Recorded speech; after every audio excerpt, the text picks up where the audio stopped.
મિત્રો, ભારત માતા કી જય, વંદે માતરમ.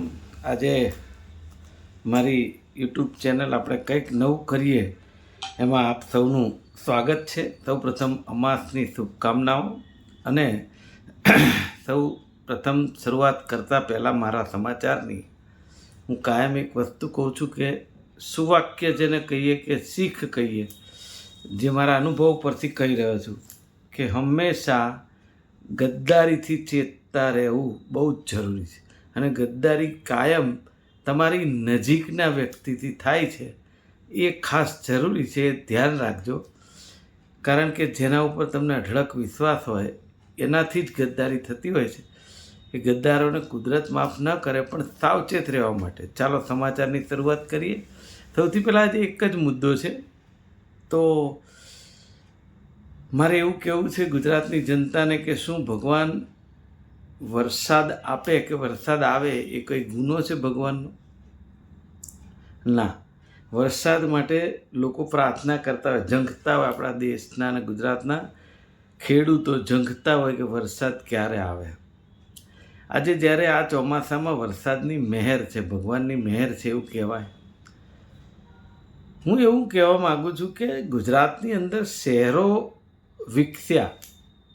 30 વર્ષથી ભારતીય જનતા પાર્ટીની સરકાર છે. શહેર વિકસ્યા, સારી બાબત છે. શહેરીકરણ થયું એ ખોટી બાબત છે, પણ છતાંય શહેરમાં વધારે લોકો રહેવા આવતા થયા, ગામડાઓ લુપ્ત થતા જાય છે, એ બી ચિંતાનો વિષય છે. પણ મારું એવું કહેવું છે કે એ શહેરની અંદર આજે મસ્ત મોટા પ્રોપર્ટી ટેક્સ આપણી પાસેથી લેવાય છે, દરેક માણસ ચૂકવે છે. પરંતુ જે સુવિધા છે એ સુવિધાના નામે બહુ જ મોટી ત્રુટીઓ છે કે જેનાથી પ્રજા ત્રસ્ત છે. કે કોર્પોરેશનની જે પ્રાથમિક સુવિધાના જે બહુ મોટા પ્રશ્નો છે એના ઉપર જો આપણે વાત કરીએ તો આજે જે ફેસ કરી રહ્યા છે લોકોએ, સૌથી મોટો 1 ઇંચ કે 2 ઇંચ વરસાદ જો અમદાવાદ, વડોદરા, સુરત, ભાવનગર, રાજકોટ, જામનગર કોઈ પણ શહેરમાં આવે વરસાદ, તો હું માનું છું કે એ શહેરના લોકો ત્રાહીમામ થઈ જાય. ઘરે કેવી રીતે પહોંચવું એ સવાલ થઈ જાય. ખાસ કરીને મેં જે હમણાં જોયું તો જૂનાગઢ મહાનગરપાલિકાને ભાવનગર, જામનગર અને વડોદરા અને અમદાવાદ આજે, અને એમાં ખાસ કરીને આજે અમદાવાદની વાત કરું, તમે સમજો કે હાર્ટ કહેવાય અમદાવાદનું, એનું નામ છે એસજી હાઈવે. એસજી હાઈવેના બંને સર્વિસ રોડ ઉપર પાણી. તમે વિચાર કરો કે એસજી હાઈવે ઉપર બિઝનેસ કરતા કોમ્પ્લેક્સો અને મોટી મોટી દુકાનો અને મોટા મોટા બિઝનેસ કરતી, જેને કહેવાય કે પેલા શોરૂમ, આ બધા જ સર્વિસ રોડ ઉપર પાર્ક કરી અથવા પાર્ક કરી અને દુકાનમાં જાય. આવા સંજોગોની અંદર ક્યાં કેવી રીતે લોકો કામ કરે, આ સૌથી મોટો સવાલ છે. તમે સમજો એ શોરૂમમાં પાણી ના આવી જાય એની એને દહેશત હોય. કેટલાક લોકોને ત્યાં તો પાણી આવી ગયા છે. મારું એવું કહેવું છે કે આ વરસાદી પાણીનો કોઈ નિકાલ જ ન થઈ શકે. હું એવું માનું છું કે એક સામટો 1-1.5-2 ઇંચ વરસાદ પડી જાય ને તો ઇમિડિયેટલી કોઈ પણ ડ્રેનેજ કે ગટર હોય એ એક્સેપ્ટ ના કરે એટલે થોડી વાર લાગે. પણ વરસાદ રોકાઈ જવાના 2-3 કલાકો થઈ જાય છતાં પણ પાણી જો રહે ત્યાં, તો હું માનું છું કે સૌથી મોટી નિષ્ક્રિયતા છે અમદાવાદ મ્યુનિસિપલ કોર્પોરેશન કે કોઈ પણ કોર્પોરેશન. તો એની ઉપર ધ્યાન કેમ નથી અપાતું? આજે કેટલાય વર્ષોથી લોકો ફરિયાદ કરે અને કેટલાક લોકો મોતને ભેટે, કેટલાક લોકો દાખલ થઈ જાય, કેટલાક લોકોને ઈજા થાય, તો પણ કેમ કોઈ વસ્તુ ઉપર ધ્યાન નથી અપાતું? સવાલ બહુ મોટો છે. કારણ કે તમે સમજો કે વરસાદ પહેલાં તમે સમાચાર અને મીડિયાને ન્યૂઝપેપરમાં વાંચ્યું હશે કે પ્રી મોન્સૂન પ્લાન માટે મિટિંગો થાય, સરકારમાં થાય, કોર્પોરેશનમાં થાય, બધે થાય, બજેટ ફળવાય, તો પછી એ પૈસા જાય છે ક્યાં? એ કામ કેમ નથી? જે કામ કરે છે એ તો રૂટીન વર્ક છે કે જે કેચપીટો સાફ કરવી, પછી એક સ્પોટ જે જોઈ લેવા કે આ વખતે પાણી અહીંયા ભરાયું છે, ધારો કે થલતેજ 4 રસ્તા કે કર્ણાવતી ક્લબ કે હેલ્મેટ 4 રસ્તા કે નરોડા રોડ 4 રસ્તા કે બાપુનગર, તો એ બીજું ચોમાસું આવે એના 2 મહિના પહેલાં ત્યાં એવી વ્યવસ્થા થઈ ગઈ હોય કે ધારો કે વરસાદ આવે તો કંઈ પ્રોબ્લેમ ના થાય. પણ સમયાંતરે આપણે જોઈએ છે એ કામો થાય છે, કરે છે, અને છતાં પણ પ્રજા ભોગવે છે. તો એની પાછળ સરકારે કોઈ વસ્તુ ઉપર ધ્યાન આપવું જરૂરી કે નહીં? ખબર નહીં કેમ કોઈ વિચારતું જ નથી આ બાબતે. અને અમદાવાદ અને ગુજરાતની પ્રજા મસ્ત મોટો પ્રોપર્ટી ટેક્સ ભરે જ રાખે. તમે જુઓ એસજી હાઈવે હોય કે અમદાવાદના એવા હાટ સમા રોડ ઘણા છે કે જેની અંદર કરોડો રૂપિયા પ્રોપર્ટી ટેક્સ અપાય છે. તો પછી એની અંદર આવી ઉદાસીનતા કેમ? આ સવાલ નથી?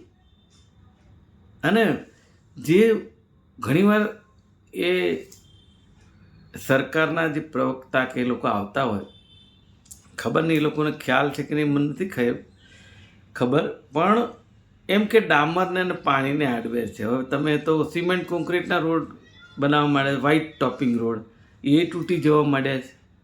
અને ડામરને અને પાણીને આડવેર છે ને એ અનાદિકાળથી બધાને ખબર છે, પણ એનો એક રસ્તો છે. હું તો વિશ્વકર્મા પુત્ર છું કે ડામરનો રોડ જે થાય એની ઉપર સહેજ ઢાળ આપવાની જરૂર છે 2 બાજુથી, આ રીતે વી શેપમાં.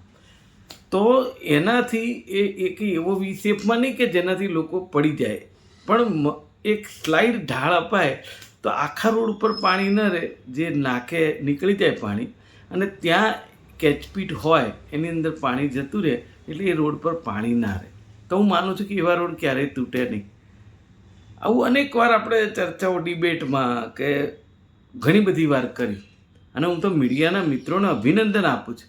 એ લોકો વરસાદ આવે તે પહેલાં, વરસાદ પડ્યો ત્યારે અને વરસાદ પછી એ લોકો ડિબેટ, ચર્ચા, સરકારનું ધ્યાન દોરવું, કોર્પોરેશનની વાત બધું કરતા હોય. પણ ખબર નહીં કેમ એક બહેરી જાણે સરકાર હોય કે બહેરી કોર્પોરેશન હોય, એના સત્તાધીશો, એમની આંખ જ નથી ઉઘડતી. કેટલી જગ્યાએ વરસાદની વાતાવરણમાં ભય કામ ચાલુ છે એવા બોર્ડ લગાવી દીધા હોય, ખાડા ખોદી નાખ્યા હોય. અરે પણ તમારી પાસે કોઈ એક પ્લાનિંગ છે કે નહીં કે ભાઈ વરસાદ આવે છે, હવે આ ધારો કે કામ તો હમણાં નથી કરવું, હા કોઈ અર્જન્સી હોય જેના વગર ન એ કરી શકાય. હું જોઉં છું કે અમારા થલતેજ વિસ્તારમાં દેશના માનનીય ગૃહમંત્રી શ્રી અમિતભાઈ રહે છે, એ જગ્યાએ જવાનો એસજી હાઈવેથી જે આઉટલેટ છે એ રસ્તો છેલ્લા 4 મહિનાથી બંધ છે. હવે રસ્તામાં પહેલાં ખોદાણ કર્યું, કામ કર્યું, હવે શું કરે છે ખબર નહીં. મને એમ થાય છે આપણે એવું ન સમજીએ કે મંત્રી રહે છે એટલે, પણ ખબર નહીં કેમ આટલી બધી ઉદાસીનતા છે. પ્રોબ્લેમ શું છે? આટલા બધા રૂપિયા આવે છે, લોકો ટેક્સ ભરે છે, તો પછી કામ કરવામાં પ્રોબ્લેમ શું છે?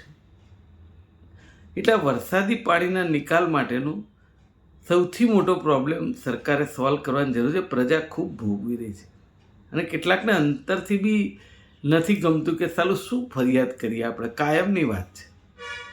તમારી સરકારશ્રીને કે અમદાવાદ મ્યુનિસિપલ કોર્પોરેશનને વિનંતી છે કે આમાંથી બહુ મોટો રસ્તો કાઢવાની જરૂર છે.